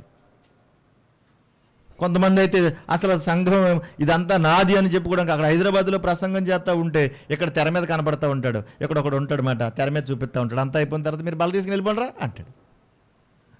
ఆ తెర మీద చెప్పేవాడికి ఇక్కడ ఏం జరుగుతుంది, అక్కడ పరిస్థితులు ఏంటి, ఇక్కడ పరిస్థితులు ఏంటి, అక్కడున్న మనుషులు ఏంటి, ఇక్కడున్న మనుషులు ఏంటి, అసలు ఇది ఏమైనా అర్థమవుతుందా? పల్లెటూరు జనాంగానికి పట్టణ జనానికి తేడా లేదా? డిజిటల్ యుగం అన్నారు దాన్ని. కనుక ఇదంతా కూడా అబద్ధ బోధతో అబద్ధ కాపరుల సంఘాలుగా మారిపోతే నువ్వు ఎవరికి మాదిరిగా ఉంటావు? ఎవరిని నువ్వు నడిపించగలుగుతావు? ఎవరిని నువ్వు క్రీస్తులో పరిపూర్ణులకు చేయగలుగుతావు అంటే ఎవరిని చేయలేవు. కనుక అర్థం చేసుకోవాలి, ఒక ఉన్నతమైనటువంటి మాదిరి గల సంఘం ఇలాంటి లక్షణాలు కలిగి ఉండదు. అందుకే ఆ వాక్యం మనకు అనుకూలమైనటువంటిది, దైవ సంబంధమైనది, మనలను మంచి చెప్పేది, మనకు బుద్ధి చెప్పేది, మనల్ని గద్దించేది, మనల్ని పరిపూర్ణతలోనికి నడిపించేది ఎక్కడైతే ఉందో ఆ సంఘాన్ని వెతుక్కుంటూ వెళ్ళాలి. వెతుక్కుంటూ వెళ్ళాలి. నీకు పౌడర్ రాసి నీకు సెంటు కొట్టి నువ్వు ఎంత మంచిదానువో, నువ్వు ఎంత మంచోడువో అంటే అదొక పాతాళానికి పోవడమే. ఇంక నిన్ను ఎవడో బాగు చేయలేడు, ఎవడో బాగు చేయలేడు. నిన్ను పొగిడే వాళ్ళు ఉన్నా లేకపోయినా పర్వాలేదు, కానీ నువ్వు చేస్తున్న తప్పులు ఖండించి, అమ్మ ఇది మంచిది కాదు, అయ్యా ఇది మంచిది కాదు, దీన్ని సరి చేసుకుంటే మంచిదని చెప్పేవాళ్ళు ఉండటమే మనకు క్షేమకరం. అది మనకు మేలు కదా. పరిశుద్ధుల గద్దింపు మనకి మేలు. నన్ను గద్దించొద్దు అంటే నిన్నెవడో బాగు చేయలేడు. కనుక రండి, ఎందుకు ఈ సంఘం అంత మాదిరిగా ఉంది? ఒక మంచి కాపరు ఉండాలి, ఒక మంచి బోధ ఉండాలి. అలాంటప్పుడే మనం ఇతరులకు మాదిరిగా ఉండగలుగుతాం. మరి ఈ సంఘం ఎందుకు అంత మాదిరిగా ఉండగలిగింది అంటే ఆ మాటలు ఒకసారి మనం జ్ఞాపకం చేద్దాం. చూడండి ఎంత మంచి మాటలు, ఎన్ని మంచి విషయాలు వీళ్ళు కలిగి ఉన్నారో. పౌలు ఊరుకునే వీళ్ళ గురించి రాయలేదు. ఎందుకనగా 8వ వచనం 1:8 తెస్సలోనికీయులకు రాసిన మొదటి పత్రిక, కాబట్టి మాసిదోనియాలోను అకయలోను విశ్వాసులకు ఏం చేశారట? మాదిరిగా ఉన్నారటండి. వీళ్ళు మాదిరిగా ఉన్నారంట. ఎంత మంచి మాదిరిగా ఉన్నారు వీళ్ళంటే, ఎందుకనగా మీ యొద్ద నుండి ప్రభువు వాక్యము మాసిదోనియాలోను అకయలోను మ్రోగెను అన్నారు. మ్రోగెనంటే ఈ మాటల్లో ఒక మాట మనం రాసుకోవాల్సింది ఏంటంటే, వీళ్ళు మంచి సువార్థికులు. మంచి సువార్థికులు అండి వీళ్ళు, మంచి సువార్థికులు. యేసుక్రీస్తు ప్రభువుని నమ్ముకున్నావు అని అంటే నువ్వు ఇతరులకు మాదిరిగా ఉండాలంటే సువార్త ప్రకటన చేయాలి.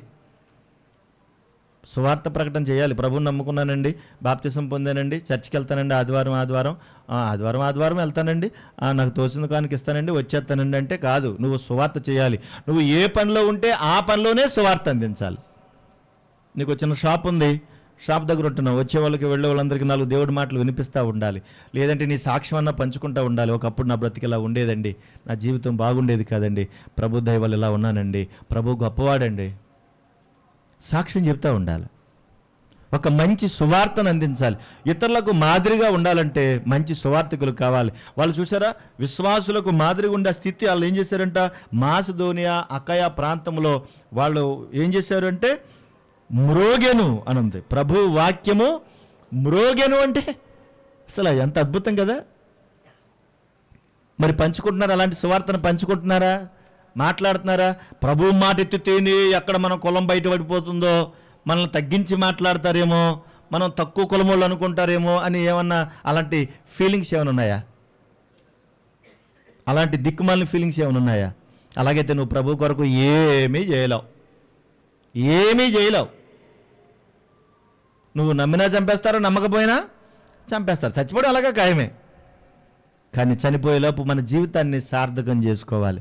కనుక వాళ్ళు మంచి సువార్థికులు. వాళ్ళు ఆ ప్రాంతం అంతట్లోనూ కూడా ఎంతో చక్కగా వాళ్ళు సువార్త ప్రకటన అందించారంట. అంతేకాదు అక్కడ మాత్రమే గాక ప్రతి స్థలమందును దేవుని ఎడల ఉన్న మీ విశ్వాసము వెల్లడాయను గనుక మేమేమీ చెప్పవలసిన అవసరం లేదు అంటున్నాడు. ఒక మంచి సువార్థికుల గురించి మనం మాట్లాడుకుంటే చూడండి ఒకసారి కొరింథీయులకు రాసిన మొదటి పత్రిక 9వ అధ్యాయం 16వ వచనంలో పౌలు గారి మాట మాట్లాడుతున్నాడు. చూడండి ఒకసారి. కొరింథీయులకు రాసిన మొదటి పత్రిక 9వ అధ్యాయము 16వ వచన భాగం. నేను సువార్త ప్రకటించుచున్నాను, నాకు అతిశయ కారణం లేదు, సువార్తను ప్రకటింపవలసిన భారము నా మీద మోపబడి ఉన్నది అంటున్నాడు. చూడండి, సువార్తను ప్రకటింపవలసిన భారము నా మీద మోపబడి ఉన్నది. అంటే ఆ భారం ఆయన మీద ఉందా, అందరి మీద ఉందా అమ్మా? అందరి మీద ఉంది ఆ భారం. కేవలము తెస్సలోనిక సంఘంలోకే కాదు, మన మీద కూడా ఆ భారము మోపబడి ఉన్నది. కనుక దానికి మనం అయ్యో బాబోయ్ నా వల్ల కాదు బాబోయ్ అనుకుంటాకి ఏమీ లేదు, చేయాల్సిందే బాధ్యత. లోకాసు వార్త 9వ అధ్యాయం 62వ వచన భాగం. లోకాసు వార్త 9వ అధ్యాయం 62వ వచన భాగం.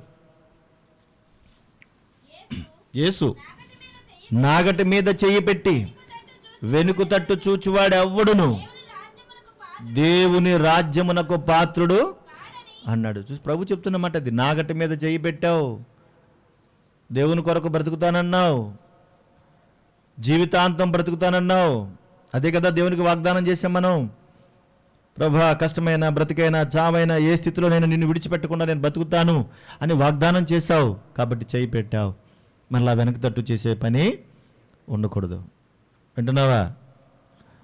మరలా వెనక తట్టు చూసే పరిస్థితి ఉండకూడదు. ఈరోజు చాలామంది ఏం చేస్తున్నారు, కొద్ది కాలం ఉంటున్నారు, తర్వాత అబ్బే మా అన్నయ్య అంటున్నాడండి వెళ్ళొద్దు అంటున్నాడండి, మా మావి వెళ్ళొద్దు అంటున్నాడండి, మా వారు వెళ్ళొద్దు అంటున్నారండి అని మధ్యలోనే ఆ చెయ్యి విడిచిపెట్టేస్తున్నారు. మధ్యలోనే విడిచిపెట్టేస్తున్నారు. అదేంటో విచిత్రం. అప్పుడు దాకా ప్రేమించిన వాడు లేడు, మాట్లాడిన వాడు, పట్టించుకున్నవాడు లేడు. సడన్గా ఎవడో వచ్చి అబ్బాయి నువ్వు వెళ్తాకి వెళ్ళలేదంటే మానేస్తాడంట. మరి అప్పుడు దాకా నువ్వు చచ్చేవో బతికేవో కూడా చూసిన వాడు లేడో లేడు, నువ్వు ఎలా బతికేవో పట్టించుకున్నవాడు లేడు. సంఘమే కదా నిన్ను ఆదరించింది, సంఘమే కదా నిన్ను పోషించింది. కాబట్టి వీళ్ళకు కూడా ఆ జ్ఞానం ఉండలేదు, వెంటనే విడిచిపెట్టి వెళ్ళిపోతున్నారు. దేవుని కొరకు బ్రతకనని మాటిచ్చావు, బ్రతుకుతానని మాటిచ్చావు, జీవితాంతము ఆ మాట పోషించుకోవాలి. మరలా వెనక తట్టు తిరిగే అవకాశమే ఉండకూడదు. చావే వేరు చేయాలి తప్ప ఇక ఏది వేరు చేయడానికి వీల్లేదు. ఒక మంచి సువార్థికులుగా వీళ్ళు ఉన్నారు ఆ రోజు. అంతేకాదు చూడండి, అక్కడ మాత్రమే గాక తెస్సలోనికీయులకు రాసిన మొదటి పత్రిక 1:8 చదువుతున్నాను. అక్కడ మాత్రమే గాక ప్రతి స్థలమందును దేవుని యెడల ఉన్న మీ విశ్వాసం వెల్లడాయను గనుక మేమేవి చెప్పవలసిన అవసరం లేదు అన్నాడు. అంతేకాదు వీళ్ళు మంచి విశ్వాసపరులు, మంచి సువార్థికులే కాదు, వీళ్ళు మంచి విశ్వాసపరులు. ఎంత బలమైనటువంటి విశ్వాసం వీళ్ళకు ఉందో చూడండి. అక్కడ మాత్రమే కాదంటే మాసిదోనియా అకయా ప్రాంతమే కాదు, ప్రతి స్థలమందునూ కూడా దేవుని యెడల మీ విశ్వాసం వెల్లడాయను అంటున్నాడు. ఆ ప్రాంతమే కాదు సంతోష్రావు గారు, ఆ ప్రాంతంలోనే కాదు అన్ని ప్రాంతాల్లో కూడా ఆ విశ్వాసం వెల్లడయిందంటండి. మన విశ్వాసం ఎక్కడెక్కడ వెల్లడయింది? ఎక్కడెక్కడ మన విశ్వాసం వెల్లడవుతుంది? మనం బుల్లి విషయాలన్నీ చెప్పి ఏదో మసిపూసి మామిడికాయ అంటారు కదా, అలా చేద్దామని ప్రయత్నం చేస్తాం. మనకు ఆ విశ్వాసం ఉండదు. కనిపించిన వాళ్ళందరినీ ప్రార్థన చేయండి ప్రార్థన చేయండి ప్రార్థన చేయండి అంటావు, కానీ నువ్వు చేసుకో ప్రార్థన, అది నీ విశ్వాసం. కనిపించిన వాళ్ళందరినీ ప్రార్థన చేయండి ప్రార్థన చేయండి ప్రార్థన, మరి నువ్వు చేసుకోవా? నీ ప్రార్థన మీద నీకు నమ్మకం లేదు అసలు కదా? ఉందా? ఉంటే కనుక బ్రహ్మాండంగా చేసుకుంటావు. ఏమైనా సరే ఈ సాతాన్ని నేను ఎదిరించాలి, ఏమైనా సరే ఈ సమస్యను ఎదిరించాలి, ప్రభా నాకు ఆ శక్తిని ఇవ్వండి అంటే దేవుడు నీకు ఇవ్వడా? ఎందుకు ఇవ్వడు? ఆయన ప్రేమ కలిగినోడు కదా, ఎందుకు ఇవ్వడు ఆయన? కనుక వాళ్ళకు ఉన్నటువంటి బలమైనటువంటి విశ్వాసం చూడండి. వారి యొక్క వాక్యం, వారి యొక్క సువార్త ప్రతి చోట వారి యొక్క విశ్వాసం వెల్లడైందంటండి. నీ కుటుంబంలోనే విశ్వాసం వెల్లడవట్లేదు, ఉందా? నీ కుటుంబంలో ఉన్న వాళ్ళ మధ్య నీ విశ్వాసం వెల్లడైందా? ఎంతవరకు ఉంది? ఎంతవరకు ఉంది? చూడండి, ఒక మాట మీకు జ్ఞాపకం చేస్తాను. చూడండి, తిమోతికి రాసిన 2వ పత్రిక 4వ అధ్యాయం చూడండి, ఎంత మంచి మాట. తిమోతికి రాసిన 2వ పత్రిక 4వ అధ్యాయం 5వ వచన భాగం. అయితే నువ్వు అన్ని విషయములలో మితముగా ఉండుము, శ్రమపడుము, సువార్తికుని పని చేయుము. నేను నీ పరిచర్యను సంపూర్ణముగా జరిగింతును. నేను ఇప్పుడే పానార్పణముగా పోయబడుచున్నాను. నేను వెడలిపోవు కాలము సమీపమై ఉన్నది. పౌలు గారు చెబుతున్నాడు ఈ మాట. ఓ తిమోతి, నువ్వు మితంగా ఉండు, శ్రమపడు, సువార్తికుని పని చెయ్యము, నీ పరిచర్యను సంపూర్ణంగా జరిగించు. నేను వెళ్ళిపోయే టైం అయిపోయింది, నేను వెళ్ళిపోయే టైం అయిపోయింది. 7వ వచనంలో అంటున్నాడు, మంచి పోరాటము పోరాడి తిని, నా పరుగు కడ ముట్టించి తిని, నా విశ్వాసమును కాపాడుకుంటుంది. అసలు మనం ఎవరమైనా చెప్పగలమండి ఆ మాట? చనిపోయే పరిస్థితి వచ్చినప్పటికీ నా విశ్వాసం నేను కాపాడుకున్నాను అని చెప్పగలమంటారు? అసలు ఏ స్థాయి అండి అది? హై పొజిషన్ అంతా అది. కనుక నా విశ్వాసము నేను కాపాడుకున్నాను అంటున్నాడు. ఎలా అంటే విశ్వాసమునంతటిని కూడా వెల్లడి చేశాడు. ఎక్కడెక్కడ చెప్పాలో రాజుల ఎదుట, పెద్దవాళ్ళ ఎదుట, అధికారుల ఎదుట నిలబడి ప్రకటించాడు. నా ప్రభు నాకు చేసిన కార్యం ఇది, ఒకప్పుడు నా జీవితం ఇది, ఇప్పుడు నా జీవితం ఇది అని. ఎంతమందిని ముందు నిలబడ్డాడండి. అపొస్తలుల కార్యం అంతా చదువుకుంటే మనకు కనబడద్దు. అక్కడ అగ్రిప్పరాజా అంటాడు, పేస్తూ అంటాడు. వాళ్ళ ముందు నిలబడి తన సాక్ష్యాన్ని ప్రకటించి, ఇదిగో నా ప్రభువు చేసిన కార్యము చూడండి అన్నాడు. వాళ్ళు చంపుతారని తెలుసు, వాళ్ళు కొడతారని తెలుసు, వాళ్ళు చెరసాల్లో పెడతారని కూడా తెలుసు. అయినా సరే వాళ్ళ ముందు సాక్ష్యాన్ని చెప్పాడు. మనం పెద్ద పెద్దలు చూస్తే ముందు గడగలాడిపోతాం, ముందు మనమే వణుకుపోతాం. వాళ్ళ ముందు ఇంకా ప్రభు పేరు ఎత్తడం కూడానా? ఎత్తామండి? ఎత్తలేం. అప్పుడప్పుడు ఇలాంటివన్నీ మన కళ్ళ ఎదురుగుండా కనపడతా ఉంటాయి, మనకు వస్తూ ఉంటాయి, ఎదురుగుండా కనిపిస్తూ ఉంటాయి. కనీసము అన్ని జనులకు ఉన్నటువంటి ఆ బలమైన విశ్వాసం క్రైస్తవులకు లేదు ఈరోజు. కొన్ని విషయాల్లో వాళ్ళే బెటర్ అనిపిస్తుంది నాకు. కొన్ని విషయాలు అలాంటి ఐక్యత లేదు, అలాంటి బలమైన విశ్వాసము కనపడటం లేదు. ఎంత బలహీనలు అయిపోయారో. కానీ వీళ్ళు మాత్రము విశ్వాసాన్ని ఏం చేశారంట? వెల్లడి చేశారట. రోమపత్రిక 1:8, రోమిలకు రాసిన పత్రిక 1:8 చదువుదాం త్వరగా. చదువు తల్లి. మీ విశ్వాసమును సర్వలోకమున ప్రచురము చేయబడుచుండునట్లు అన్నాడు. మీ విశ్వాసము సర్వలోకంలో ఏమవ్వాలంటున్నాడు? ప్రచురం చేయబడాలి, ప్రచురం చేయబడాలి. నిజంగా వీళ్ళు ఎంత గొప్పోళ్ళు. పౌలు గారు ఎంత మెచ్చుకుంటున్నాడు, వాళ్ళని అభినందిస్తున్నాడు. వాళ్ళు మంచి విశ్వాసపరులు, మంచి సువార్థికులు. అంతేకాదు, మరలా చదువుదాం 1:8, 9 చదువుదాం. మీ యొద్ద మాకెట్టి ప్రవేశము కలిగినో అక్కడి జనులు మమ్మను గూర్చి తెలియజెప్పుచున్నారు. దేవుడు మృతులలో నుండి లేపిన యేసు, అనగా రాబో ఉగ్రత నుండి మనల్ని తప్పించుచున్న ఆయన కుమారుడైన యేసు పరలోకము నుండి మనం ముందు ద్రేస్తాం మమ్మను గూర్చి తెలియజెప్పుచున్నారు. మరియు మీరు విగ్రహములను విడిచిపెట్టి జీవము గలవాడు సత్యవంతుడగు దేవునికి దాసులగుటకును దేవుడు మృతుల్లో నుండి లేపిన యేసు అంటున్నారు. అంతేకాదు, వీళ్ళు దేవునికి దాసులు. ఒకటేమో మంచి సువార్థికులు, రెండేమో మంచి విశ్వాసపరులు, మూడేమో వీళ్ళు దేవునికి మంచి దాసులు. వీళ్ళు ఎలా చెప్పగలుగుతున్నాం దేవునికి మంచి దాసులు అని అంటే? అంతకుముందు మనం ఎవరికి దాసులం? ఎవరికమ్మా? ఎవరికి దాసులం? మనం పాపానికి దాసులం, లోకానికి కూడా దాసులం. అందుకబట్టే లోకం ఎలా చెప్తే అలా వినేవాళ్ళం కదా. మరి ఇప్పటికే అలా ఉన్నామా? ఏమన్నా మారామంటామా? అయ్యో మీరే చెప్పాలి. మరి నాకేం తెలుసు మీరు మారలేదో? మీకే తెలియాలి. మరి ఇప్పుడు అలా మారేమో లేదా? ఇప్పటికీ కూడా చూస్తే అక్కడక్కడ గుమ్మాల మీద ఏలాడుతుంటుంది. క్రీస్తుకు దాసులుగా ఉంటామని వాగ్దానం చేసి దేవుని దగ్గరికి వచ్చాము, కానీ లోకానికి పాపానికి ఇంకా ఆ దాసరకం పోలేదు, అలాగే ఉండిపోయింది. అయ్యో మీరు దేవునికి మంచి దాసులయ్యా. మీరు అసలు మిమ్మల్ని చూస్తే చాలా ఆనందం వేస్తుంది అంటున్నాడు పౌలు గారు. ఎలా అంటే చూడండి, అక్కడ చూడండి, మీరు విగ్రహములను విడిచిపెట్టి అన్నారు. ఎవరిని విడిచిపెట్టారట అంటే? వీళ్ళందరూ ఎవరు అనుకుంటున్నారు? మనలాగే అన్యులు వాళ్ళు, మనలాగే అన్యులు వాళ్ళు.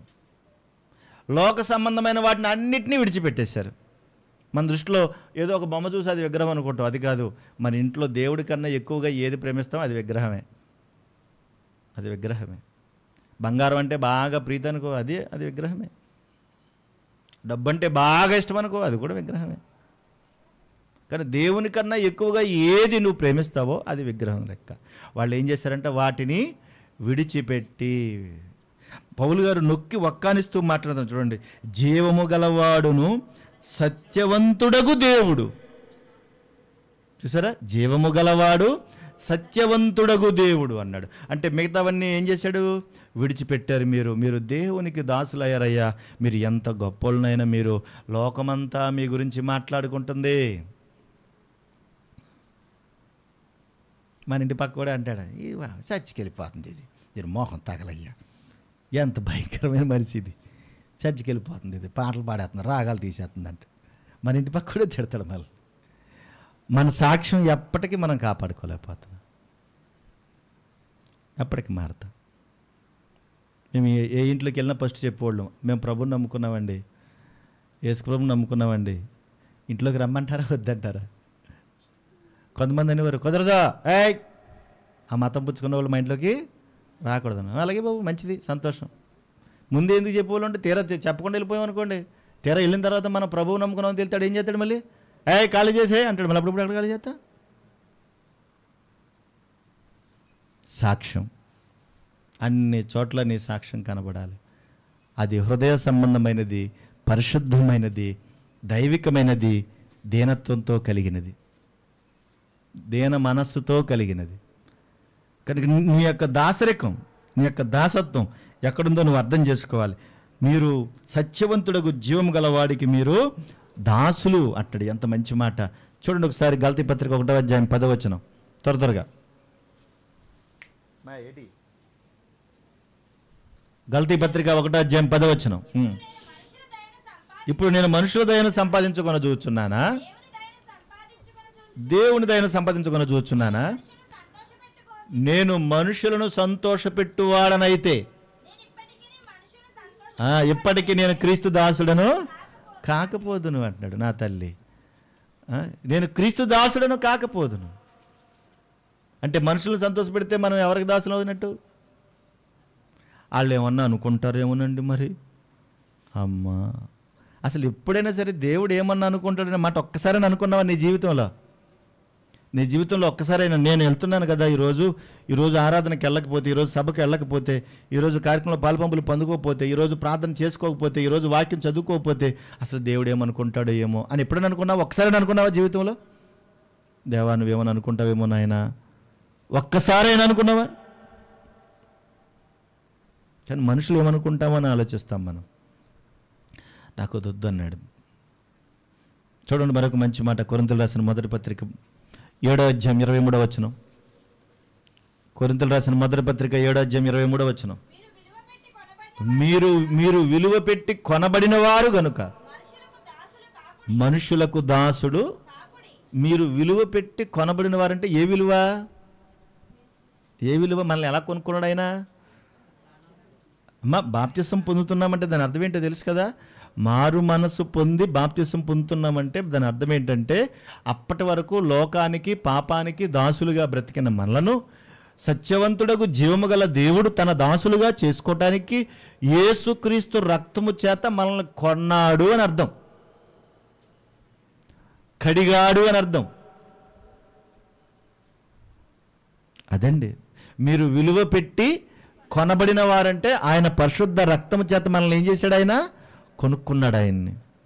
దానికి ఎంత వెల కడతావు చెప్పు? అడగా. మీరు విలువ పెట్టి కొనబడేవారంటే రక్తానికి, ఆయన రక్తానికి ఎంత విలువ కడతాం చెప్పండి?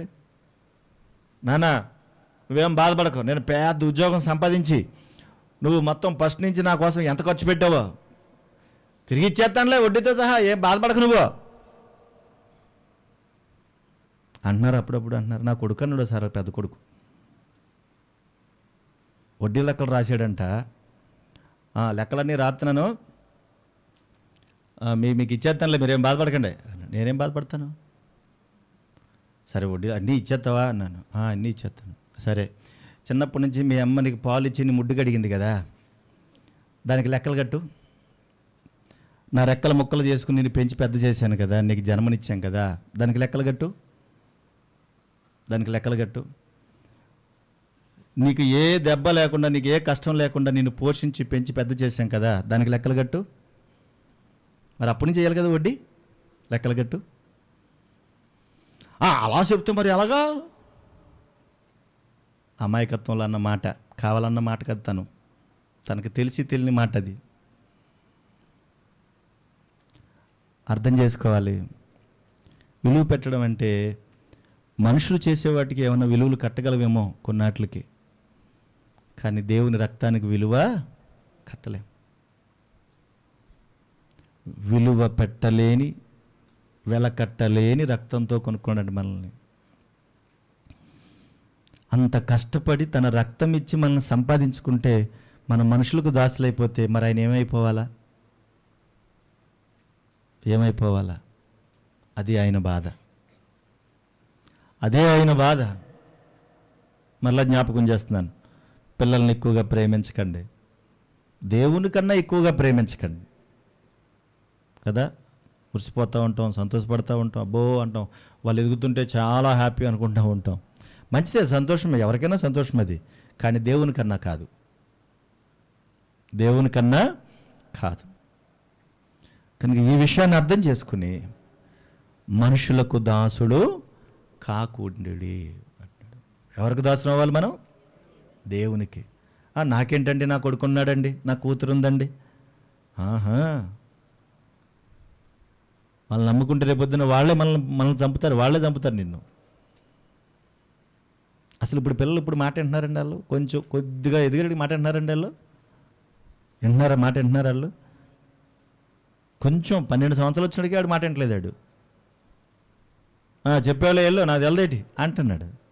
రేపు ఎదిగిన తర్వాత నేను చూస్తాడాడు. నిన్ను చూసేది ఒక్కడే, దేవుడు మాత్రమే. Praise the Lord. కనుక వాళ్ళు మనుషులకు దాసులు కారు, దేవునికి వారు దాసులు. చూడండి ఒకసారి, 1 తెస్సలోనిక 1:9-10 చదువుతున్నాను మరలా. దేవుడు మృతుల్లో నుండి లేపిన యేసు అనగా రాబో ఉగ్రత నుండి మనల్ని తప్పించుచున్న ఆయన కుమారుడైన యేసు పరలోకం నుండి వచ్చునని ఎదురు చూచుటకును మీరు ఎలాగూ దేవుని వైపునకు తిరిగితురో ఆ సంగతి వారే తెలియజేయుచున్నారు. 4వదిగా వీళ్ళు ఏంటంటే మంచి నిరీక్షణాపరులు. వీళ్ళు మంచి నిరీక్షణాపరులు, వీళ్ళు మంచి సువార్థికులు, మంచి విశ్వాసపరులు, దేవునికి మాత్రమే వీళ్ళు దాసులు. అంతేకాదు వీళ్ళు మంచి నిరీక్షణాపరులు. నిరీక్షణ అంటే ఎదురు చూడడం. ఎదురు చూడడం అనేది చాలా గొప్ప సంగతి. ఎందుకంటే ప్రతి విశ్వాసి జీవితంలో కూడా మొదటి రాకడ ద్వారా యేసుక్రీస్తు ప్రభువారు ఈ లోకాల్లో వచ్చినటువంటి వారందరిని రక్షించి, పోషించి, సంరక్షించి మన కొరకు శిలువ త్యాగము చేసి తిరిగి వెళ్ళిపోయాడు ఆయన. మరి మన విశ్వాసం ఏంటి? తిరిగి మరలా ఆయన రెండవ రాకడలో తిరిగి రాబోతున్నాడు. ఆయన ఈ బాధల నుండి, ఈ శ్రమల నుండి, ఈ కష్టాల నుండి మనల్ని విడిపించి తిరిగి మరలా పరలోకానికి నడిపించడానికి మన ప్రభువు రాబోతున్నాడు. ఆయన రాబోతున్నాడు, నేను ఆయన కొరకు ఎదురు చూస్తున్నాను. అది నిరీక్షణ. నిరీక్షణ దాని అర్థం ఏంటంటే ఎదురు చూడడం. దేనికోసం ఎదురు చూస్తున్నారంటే వీళ్ళు, అక్కడ చూడండి రాయబడిన మాట, దేవుడు మృతుల్లో నుండి అనగా లేపిన యేసు రాబో ఉగ్రత నుండి మనల్ని తప్పింపుచున్న కుమారుడైన యేసు. రాబో ఉగ్రత నుండి మనల్ని తప్పిస్తాడు, మనల్ని కాపాడుతాడని ఏ కుమారుడైతే, ఏ ప్రభు అయితే రాబోతున్నాడో ఆ పరలోకం నుండి వచ్చినని ఎదురు చూస్తున్నారంట వాళ్ళు. పరలోకం నుండి మరలా మా ప్రభు వస్తారు అని ఎదురు చూస్తున్నారంట. చూడండి కొరింథీయులకు రాసిన మొదటి పత్రిక 16:22 భాగం చదవండి, అందరూ తీయండి మాట.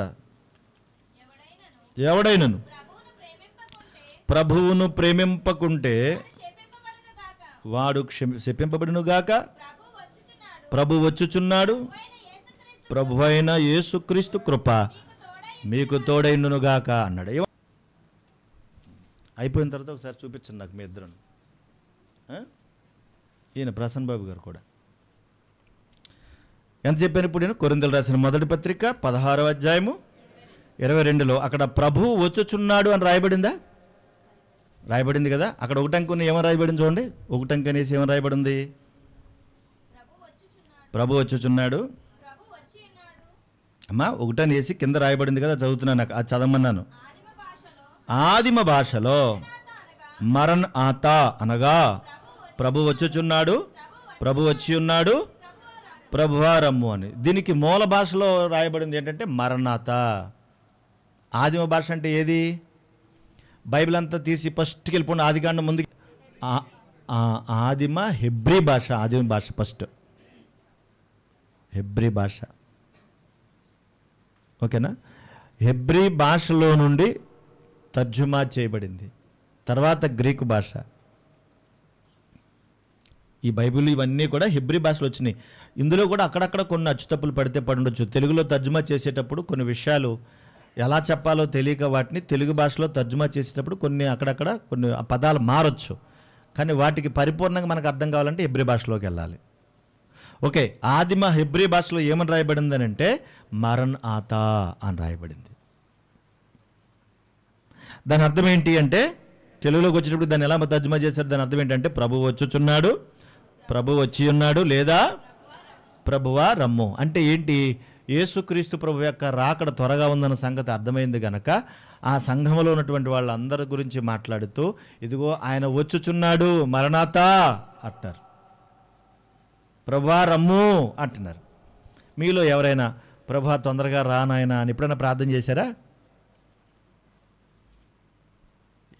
ఇట అలా చూస్తారు ఇటమా, ప్రభా తొందరగా రానాయన, ఈ బాధలు భరించలేకపోతున్నాం, ఈ కష్టాలు భరించలేకపోతున్నాం, ప్రభా త్వరగా వచ్చే నాయన అని ఎప్పుడైనా ప్రార్థన చేశారా?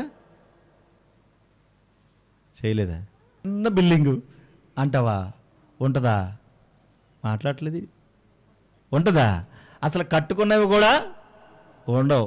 ఆయన వచ్చేటానికి ఏమవుతుంది? నేను చెప్పలేనమ్మ మాపు, మీకు నానోడితో చెప్పలేనమ్మో.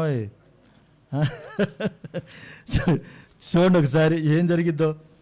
పేతురు రాసిన 2వ పత్రిక 3వ అధ్యాయం, పేతురు రాసిన 2వ పత్రిక 3వ అధ్యాయం 10వ వచనం.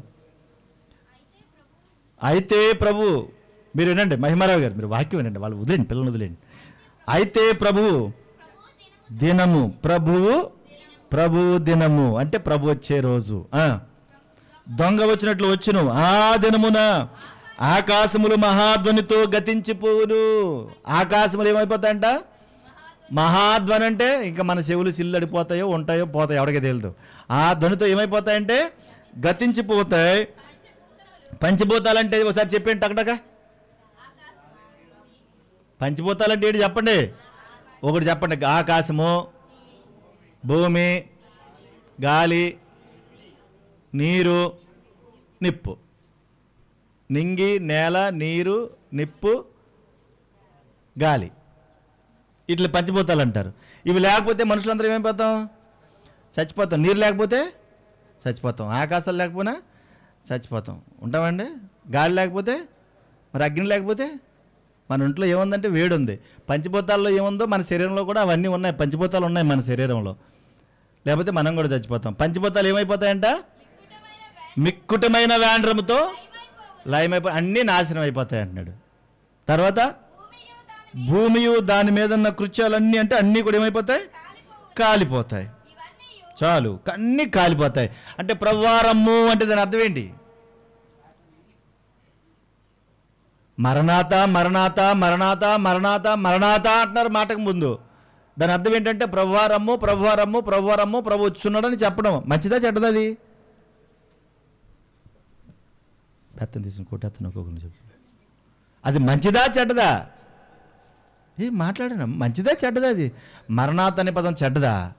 మంచిదే. ప్రభువా రమ్ము రమ్ము రమ్ము అంటారు, చెడ్డదా? అది మంచిదే. ఈ దిక్కుమాలిన, ఈ దరిద్రపు, దౌర్భాగ్యమైన, నీచమైన, నికృష్టమైన ఈ బతుకుల కన్నా ప్రభు దగ్గర ఉండడం గొప్ప కదా, వెళ్ళిపోవడం మంచిదే కదా. మరి ప్రభువా రమ్మంటే దాని అర్థం ఏంటి?